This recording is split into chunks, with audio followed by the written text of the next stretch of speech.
Assalamu alaikum, Aziz Talba. I am here with chemistry lecture.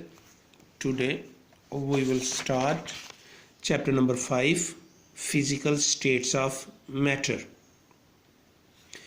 अज़ीज़ तलबा, हम आज मादे की मुख्तलिफ़ हालतें और उनकी खसूसियात का ज़िक्र शुरू करने लगे हैं।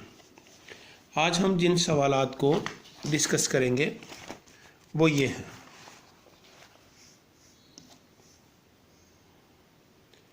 In how many states does matter exist?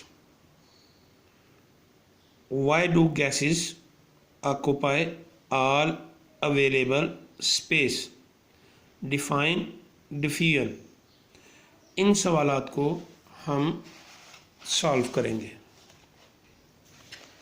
अज़ीज़ तलबा, अपनी किताब को पेज नंबर 76 पर खोलें। पहला क्वेश्चन था, in how many states does matter exist? मादा कितनी हालतों में पाया जाता है? अब ये फिज़िकल स्टेट्स हैं जो कि बज़ाहिर हमें नज़र आती हैं, जिनको हम महसूस करते हैं, जिनको हम छू सकते हैं। फर्स्ट लाइन से इंट्रोडक्शन की हम इसका जवाब ढूंढते हैं।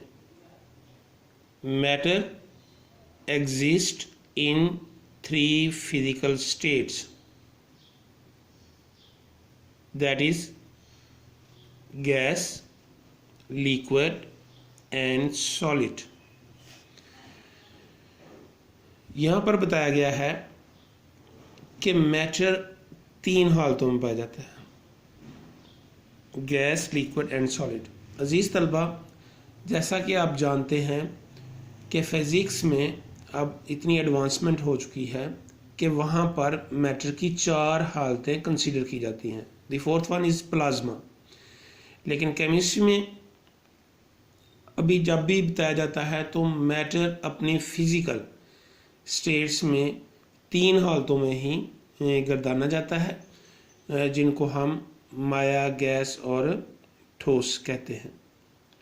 अजीज़ तलबा, क्वेश्चन नंबर 2 था, why do gases occupy all available space?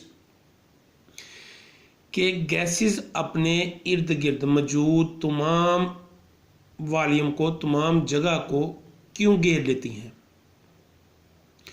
अजीज़ तलबा, इसका जवाब भी इसी सफ़े पर लाइन नंबर 3 में है। तो मैं आपको बता देता हूँ कि गैसेस के अंदर इंटरमॉलिक्यूलर फोर्सेस बड़ी वीक होती हैं। उन वीक फोर्सेस की वजह से वो एक दूसरे से पुल अपार्ट होती हैं, लहदा रहती हैं। उनके मॉलिक्यूल, उनके एटम्स अलग होते हैं, जिसकी वजह से उनके अंदर स्पेस बहुत ज़्यादा होती है। इसलिए हम देखते हैं कि अगर हम किसी भी रूम में, एक कोने में रूम स्प्रे करते हैं तो वो थोड़ी ही देर में जल्द पूरे कमरे में उसकी स्मेल को हम महसूस कर सकते हैं। Matter in gaseous states does not have definite shape and volume. माया हालत में, गैस की हालत में मादे के कोई वाज़े शक्ल सूरत और हुजम नहीं होता। Therefore gases occupy all the available space. इसलिए जितनी भी जगह उनको मुयस्सर की जाए वो उस पर कब्ज़ा कर लेते हैं। There intermolecular forces are very weak. उनके दरमियान, उनके एटम्स के दरमियान, उनके मॉलिक्यूल्स के दरमियान इंटरमॉलिक्यूलर फोर्सेस बहुत कमज़ोर होती हैं। क्वेश्चन नंबर 3 था, डिफाइन डिफ्यूजन। डिफ्यूजन से क्या मुराद है? Diffusion is defined as spontaneous mixing up of molecules by random motion. Diffusion से मुराद मुख्तलफ मालिक्यूल्स का बेहंगम मिलाप है। एंड द कोलाइजन, उनका टकराना, to form a homogeneous mixture, एक होमोजीनियस मिक्सचर बनाने के लिए। यानी हम ये कह सकते हैं कि जब हम गैसेस के मालिक्यूल को, मुख्तलिफ गैसेस को अलाउ करते हैं, क्योंकि उनके दरमियान इंटरमालिक्यूलर फोर्सेस वीक होती हैं, तो स्पेस बहुत ज़्यादा होती है।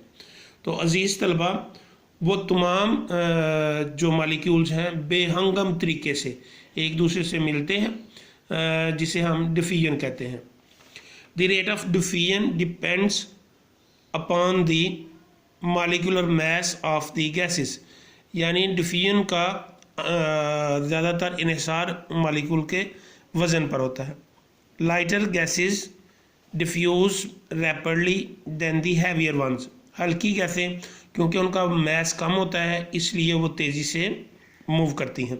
For example, hydrogen diffuse 4 time faster than oxygen gas. क्योंकि ऑक्सीजन जो है वो भारी होती है, इसलिए हाइड्रोजन उससे 4 गुना तेज़ी से डिफ्यूज़ करती हैं। अज़ीज़ तलबा, आपने इन सवालात को अपनी कॉपी पे लिखना है और याद करना है। अस्सलामु अलैकुम।